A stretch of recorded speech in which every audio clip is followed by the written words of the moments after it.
फिर से एक बार नए दिन के लिए धन्यवाद करते हैं और नए महीने के लिए कि प्रभु ने हमें एक नए महीने को दिया है और पूरा विश्वास है कि आज इस महीना प्रभु हमें संभाल करके रखेगा और लगातार अपनी महिमा में हमें बढ़ाएगा।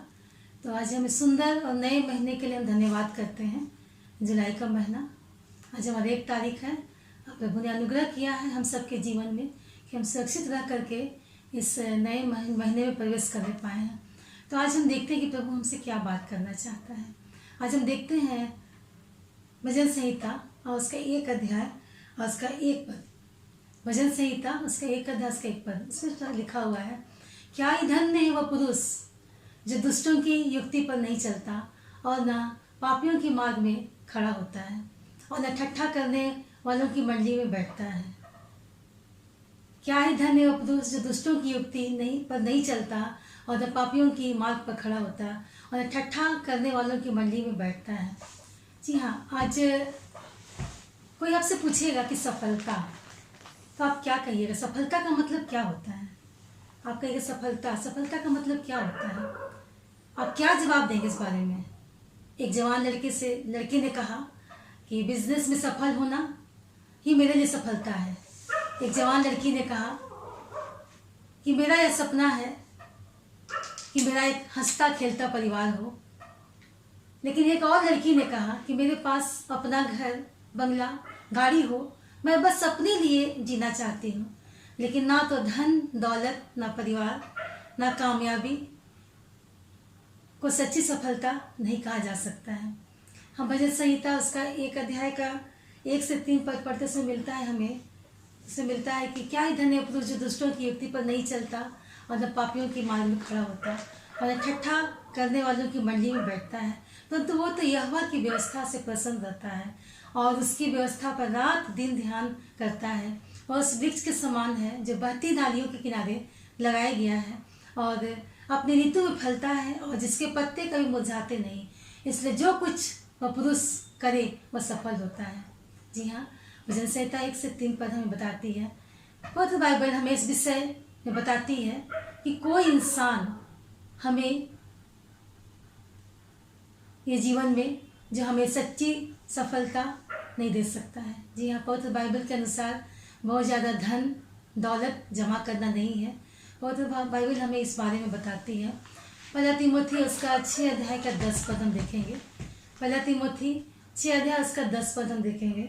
उसमें इस प्रकार लिखा हुआ है, क्योंकि रुपये का लोभ सब प्रकार की बुराइयों का जड़ है, जिससे प्राप्त करने का प्रयत्न करते हुए बहुतों ने विश्वास से भटक कर अपने आप को नाना प्रकार के दुखों से छलनी बना लिया। सच्ची सफलता यह परमेश्वर की इच्छा पर चलने और उसे प्रसन्न करने और उसके नियमों का पालन करने से मिलती है। अगर हम इस प्रकार आध्यात्मिक बातों की खोज में रहेंगे तभी हमें सच्ची संतुष्टि और खुशी मिलती है। हमें परमेश्वर के नियमों का पालन करना, उससे मानना है। मत्ती रचित सुसमाचार उसका 5 अध्याय का हम 3 पद पढ़ते उसमें मिलता है हमें कि धन्य है वे जो शोक करते क्योंकि वे शांति पाएंगे। हमारे हृदय में कहीं ना कहीं परमेश्वर को जानने की और उसके उद्देश्यों को समझने की इच्छा होती है। इसलिए आपको सच्ची खुशी तभी मिलेगी जब आप अपने इस आध्यात्मिक प्यास को बुझाएंगे। जी हाँ, आप जब इस आध्यात्मिक प्यास को बुझाएंगे और यह परमेश्वर की व्यवस्था का पालन करेंगे। यिर्मयाह इसका 10 अध्याय और 23 पद में पढ़ते उसमें इस प्रकार लिखा हुआ है, हे यहोवा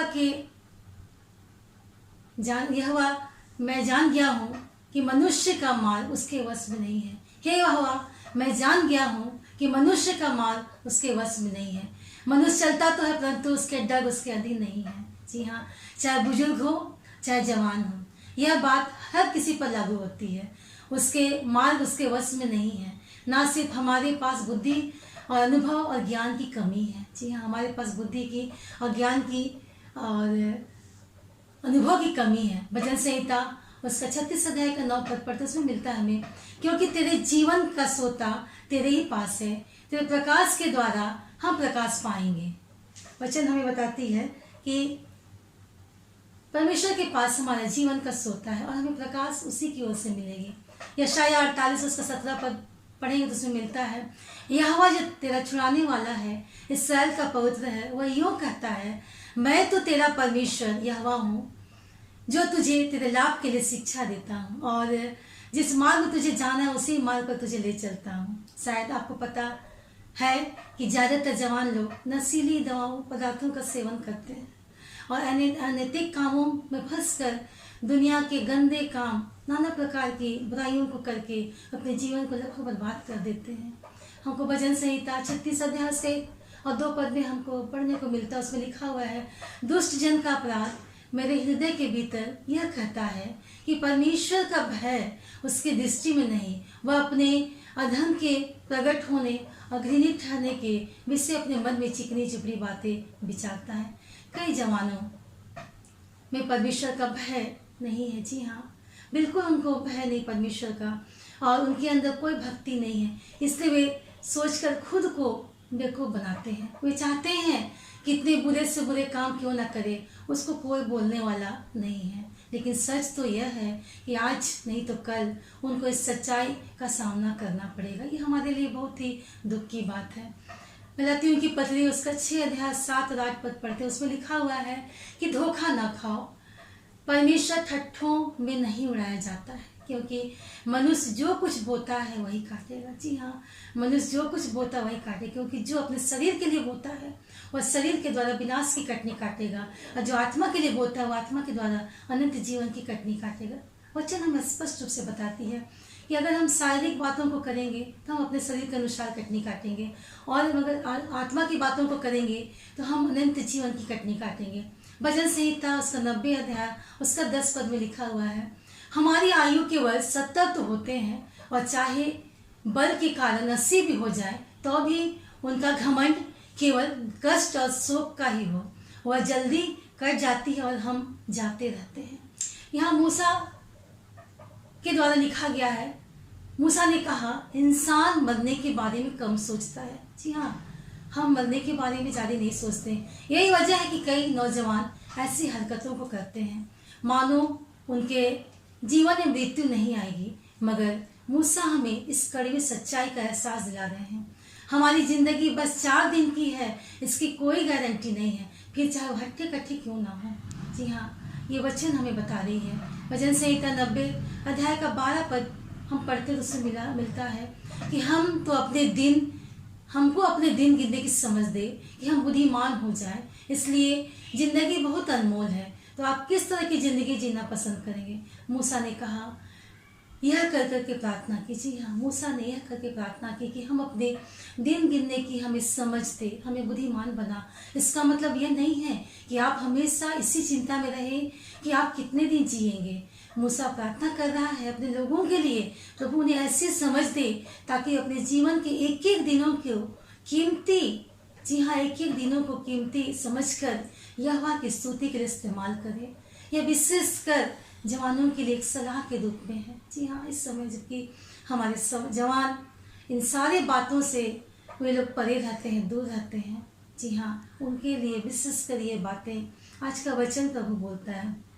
सबोपदेशक उसका 11 अध्याय का 10 और उसका 12 अध्याय के 1 पद पढ़ते उसमें इस प्रकार मिलता है, अपने मन से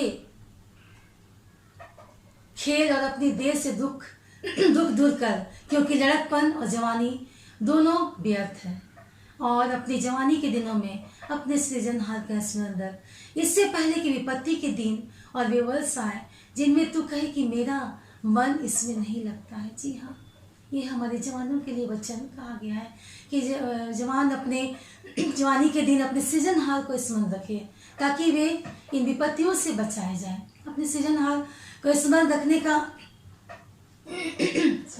मतलब ये नहीं है कि केवल यीशु मसीह को जब हम देखते हैं कि जब प्रभु यीशु मसीह को जब क्रूस पर चढ़ाया जा रहा था तो एक कुकर्मी उससे विनती कर रहा था कि तू जब राज में जाए तो मुझे स्मरण करना, और वह नहीं चाहता था कि इससे सिर्फ यीशु याद करे, वह चाहता था कि यीशु उसका पुनरुत्थान करे। वो चाहता था कि प्रभु यीशु मसीह उसको अपने साथ अनंत जीवन में प्रवेश करने की अनुमति दे। उसी तरह यहोवा को स्मरण करने का मतलब सिर्फ उसे याद करना नहीं है, बल्कि उसे अपना जीवन समर्पित करना। जी हाँ, सिर्फ उसको याद नहीं करना, उसके वचन के द्वारा, संगति के द्वारा, पर उसको अपना जीवन को समर्पित करना है। हम भजन संहिता उसका 73 उसका 2 और 3 पद में पढ़ते इसमें लिखा हुआ है कि मेरे डग तो उखाड़ना चाहते थे, मेरे डग फिसलने पर ही थे, क्योंकि जब मैं दुष्टों का कुशल देखता था तब उन घमंडियों के प्रति डाह करता था। जी हाँ, यहाँ भजन के बारे में बताया गया, आसाप के बारे में बताया गया। आसाप राजा दाऊद के समय एक लेवी और एक भजनकार हुआ करता था। उसे परमेश्वर के मंदिर में सेवा करने की बहुत बड़ी आशीष मिली थी, मगर वह दुष्टों और घमंडियों को और कुकर्मियों को देख करके उसके लिए ईर्ष्या उत्पन्न करता था, उसके लिए जलन करने लगा। उन्हें देखकर आसाप को लगता था कि वे बड़े मजे से अपने जीवन को गुजार रहे हैं, उसके पास सुख संपत्ति शांति सब कुछ है, उन्हें किसी तरह की कोई दुख और तकलीफ नहीं है। शायद आज मैं जवानों से विशेष कर मैं ये बात पूछना चाहती हूँ मैं उनके जीवन से कि शायद आपके कॉलेज में भी ऐसे दोस्त हैं जो शायद बड़ी बेशर्मी से अपने शारीरिक अभिलाषाओं के बारे में सबको खुलेआम बताते हैं और शायद सुनाते हैं। उन्होंने लड़के लड़कियों की पार्टियों में कितनी मौज मस्तियाँ किए हैं, आप समझ सकते हैं उन मौज मस्तियों के बारे में। वे शायद शराब पीने, ड्रग्स लेने की आदतें। जब आप देखते हैं कि आप जिस सच्चाई के रास्ते में चल रहे हैं, यह बहुत ही सरल जीवन है, जबकि ये लोग दुनिया की मौज मस्तियों में जी रहे हैं, तो शायद आपको भी इन दुष्टों पर घमंडियों से आपको जलन होने लगेगा। आपको लगेगा कि इनका जीवन कितना आनंददायक जीवन है। जी हाँ, ऐसे ही आसाप जो है दुष्टों से इतनी जलन उसको होने लगी और वह यहाँ तक कहने लगा कि निश्चय मैंने अपने हृदय को बेहद शुद्ध किया। जी हाँ, आसाप जो लेवी था और जो भजनकार था वो कहता है कि मैं बेहद ही अपने मन को मैं शुद्ध किया। वो पछताता है, लेकिन हम देखते हैं कि वो अपने हाथों को निर्दोषता में धोया। जी हाँ, वह खुद ही उससे तुरंत इस बात का एहसास हो गया। वो सोचने लगा कि परमेश्वर की सेवा करने और सच्चाई की राह पर चलने से क्या फायदा है। लेकिन सच तो यह है, आसाप बहुत जल्द ही संभल गया और पछताया। ऐसी बातों को सोच करके उसको एहसास हुआ कि वो कितनी बड़ी गलती वो कर रहा है। उसे समझ में आया कि दुष्टों का और घमंडियों का जीवन का जो ये भ्रम है वो कुछ क्षणों का होता है। जी हाँ, उनका सुख कुछ क्षणों का होता है और फिर वो उसी तरह वो पाप में डूबते चले जाते हैं। मौज मस्ती करने वाले भी जवान लड़के लड़कियां भी इसी तरह से फिसलने वाले स्थानों में खड़े रहते हैं। जी हाँ, उसके जीवन में ऐसी परिस्थितियां आती है कि वे उस पर खुद ब खुद वो फिसल जाते हैं। आज नहीं तो कल उन्हें अपने इस अशुद्ध चाल चलन और अपने बुरे कामों का फल जरूर मिलेगा। शायद कोई लड़की गर्भवती हो जाएगी, हमारे लिए बहुत ही दुख की बात है। किसी की बेविचारी की वजह से कोई गंदी बीमारी लग जाएगी, हो सकता है कि उन्हें जेल की सज़ा भी काटना पड़े। जी हाँ, या हो सकता है कि मौत आ जाए, पर वे अपने सृजनहार परमेश्वर से बहुत दूर वो चले जाते हैं। याकूब की पत्री और उसका 4 अध्याय का 4 पद में लिखा हुआ है, हे बेविचारियों, क्या तुम नहीं जानती कि संसार से मित्रता करनी परमेश्वर से बैर करना है। अतः जो कोई संसार का मित्र होना चाहता है वो अपने आप को परमेश्वर का बैरी बनाता है। एक जवान बहन जब वो ठोकर खाती है, वो सच्चाई को जानती है, तो वो अपने जीवन के बारे में बताती है कि उसने आवारा और बदचलन नौजवानों से दोस्ती की थी। जी हाँ, आवारा और बदचलन मतलब उनके अंदर कोई ऐसी बातें नहीं थी जो वो एक सच्चे जीवन को जीने पाए। ऐसे लोगों के साथ वो लड़की रहती थी और उसी से एक लड़के से उसको दोस्ती हो गई, वो उसके प्यार में पड़ गई। और वो लड़का क्या करता था कि वो नशीली दवाओं का सेवन करता था और लड़की नशा नहीं करती थी। जी हाँ, किंतु वह उस लड़के को सहयोग करती थी उसकी नशीली दवाओं को खरीदने में। और जब वो लड़का ड्रग्स लेता था इंजेक्शन के द्वारा तो उसकी मदद करती थी उसको इंजेक्शन दिलाने में। लेकिन जब वह अपने पापों से पश्चाताप की और वापस सच्चाई की राह में आई तो बाद में उसे पता चला कि जो लड़का से वो जो दोस्ती की थी वो नशीली दवा की वजह से, अपने शारीरिक अभिलाषाओं की वजह से उसको भयानक बीमारी होती है और वो अपने वो उसको मौत हो जाता है लड़का का। तो नीति वचन हम 13 का 20 में हम पढ़ते हैं, लिखा हुआ है कि बुद्धिमानों की संगति कर कि तू भी बुद्धिमान हो जाए, परंतु मूर्खों का साथी नष्ट हो जाएगा। जी हाँ, वचन हमें स्पष्ट रूप से बता रही कि हमें बुद्धिमानों की संगति करना है, ना कि हमको मूर्खों की संगति करना है। यिर्मयाह 17 अध्याय उसका 7 से 8 पद में लिखा हुआ है, धन्य है वह पुरुष जो यहोवा पर भरोसा रखता है, जिसने परमेश्वर को अपना आधार माना है। वह उस बीज के समान होगा जो नदी के किनारे लगा हो और उसकी जड़ जल के पास फैली हो, और वह जब धूप होगी तब उसको ना लगेगी और उसके पत्ते हरे भरे रहेंगे, और सूखे वर्ष में भी उनके विषय में कुछ चिंता ना होगी, क्योंकि तब वह फलता रहेगा। जी हाँ, रोज मन लगाकर पवित्र शास्त्र उसके वचनों को पढ़ाई करें, मानो जैसे आप निरंतर बहती हुई जलधारा की ताजी को महसूस करें और एक ताकत को पा रहे हैं। आपके सामने परीक्षाएं, मुश्किलें आएंगी। जी हाँ, आपके सामने ये सारी बातें आएंगी, परंतु उन सारी मुश्किलों के समय में भी आपको सामना करते रहने की शक्ति हर दिन मिलती रहेगी। अगर हम परमेश्वर के साथ चलेंगे, उसकी संगति के, उसके वचन के साथ हम चलेंगे, तो हमें उन सारी विपत्तियों से, उन सारी संसारिक शारीरिक अभिलाषाओं से प्रभु हमें बचाएगा। वो हमें ताकत देगा, वो हमें बुद्धि देगा, और हमें एक सही निर्णय लेने के लिए हमारे लिए एक आसान तरीके से हमें वो अगुवाई करेगा। जी हाँ, भजन संहिता 1 से 3 में जिस पर हमने तो पढ़ा कि भजनकार उस सफल मनुष्य के बारे में बता रहा है। वह उस वृक्ष के समान है जो बहती नालियों के किनारे लगाया गया है, और बहती नालियों शायद खेत में बनाई गई पानी की धाराएं हैं, जिसमें खेत या बाग के पेड़ पौधों को पानी मिलता है। वचन बताता है, क्या ही धन्य है वह पुरुष जो दुष्टों की युक्ति पर नहीं चलता है, और न पापियों की मार्ग पर खड़ा रहता है, और न ठट्ठा करने वालों की मंडली में बैठता है। जी हाँ, प्रभु आज हमसे ये बातें बता रहा है कि किस प्रकार हम अपने जीवन को हम प्रभु की संगति के द्वारा हम संभाल सकते हैं, और ये शारीरिक अभिलाषाओं से हम किस प्रकार हम बच सकते हैं। सचमुच में प्रभु आज अद्भुत हमें वचन दिया है। विशेषकर हम अपने जवानों के लिए मैं इस बात को आज बताना चाहती हूँ कि वे लोग निरंतर प्रभु की संगति में रहे, वचन जीवते वचन को पढ़े, और प्रभु क्या चाहता है आपसे उस बात को समझने की आप कोशिश करें। आइए हम प्रभु से बात करें। धन्यवाद करते हैं प्रभु जी कि तूने समय दिया, कि प्रभु जी सचमुच है प्रभु जी, अद्भुत वचन है प्रभु जी।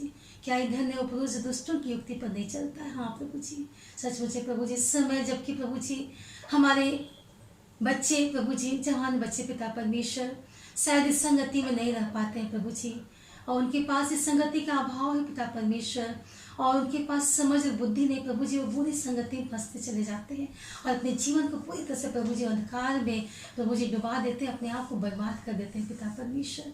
ओ प्रभु जी, उन्हें बुद्धि दे, समझ दे प्रभु जी, कि पिता परमेश्वर अपने लिए हर अच्छे बुरे बातों को सोच सके पिता परमेश्वर। सब कुछ प्रभु जी तेरी ओर से होने पाए पिता परमेश्वर। सचमुच है प्रभु जी, हमारे प्रभु जी देश के प्रभु जो नागरिक है प्रभु जी, हमारे देश के भविष्य है पिता परमेश्वर। हाँ प्रभु जी, उनके जीवन को तो संभाल पिता परमेश्वर, हर बुरी युक्तियों से उन्हें बचा ले, हर बुरी बातों से उन्हें बचा ले पिता परमेश्वर, और संसारिक अभिलाषाओं को छोड़ करके प्रभु जी वो आत्मिक अभिलाषाओं के बढ़ने पाए पिता परमेश्वर, ताकि उनका जीवन सफल होने पाए। हाँ पिता परमेश्वर, प्रभु जी जबकि रात्रि आ चुकी है प्रभु जी, तो अपने दूतों का बाड़ा बांध कि सब लोग, जितने लोग प्रभु जी इस लाइव वीडियो को देख रहे हैं प्रभु जी, सबको तो सुरक्षित रखना पिता परमेश्वर, और अपने जीवित वचन के सहारे बुद्धि से परिपूर्ण करना, ताकि उनके जीवन प्रभु जी अंधकार की ओर नहीं प्रभु जी पर ज्योति की ओर होने पाए। हाँ प्रभु जी, अपने भारतवर्ष को भी तेरे हाथ में सौंपते प्रभु जी, जबकि पिता परमेश्वर रोज बरोज प्रभु जी ये वायरस बढ़ता ही जा रहा है पिता परमेश्वर, और प्रभु जी प्राकृतिक आपदाएं प्रभु जी हमारे प्रभु जी भारतवर्ष में प्रभु जी आ रही पिता परमेश्वर, सबसे प्रभु जी तो हमें रक्षा रखवाली कर, हमारे देश को रक्षा रखवाली कर पिता परमेश्वर, ताकि प्रभु जी ये देश पूरी तरह से प्रभु जी सुखी संपन्न होने पाए प्रभु जी, अमन शांति का जीवन को हम बिता सके पिता परमेश्वर। हमारे देश के माननीय प्रधानमंत्री को भी तेरे हाथ में सौंप देते हैं प्रभु जी, कि तूने प्रभु जी बुद्धि से परिपूर्ण कर, ताकि वो अपने देशवासियों का संचालन प्रभु जी अच्छी रीति से कर सके पिता परमेश्वर। धन्यवाद करते प्रभु जी, तूने हमारी प्रार्थना को सुना है। धन्यवाद के साथ हमारी प्रार्थना को प्रभु के नाम से मांगते हैं, आमीन और आमीन।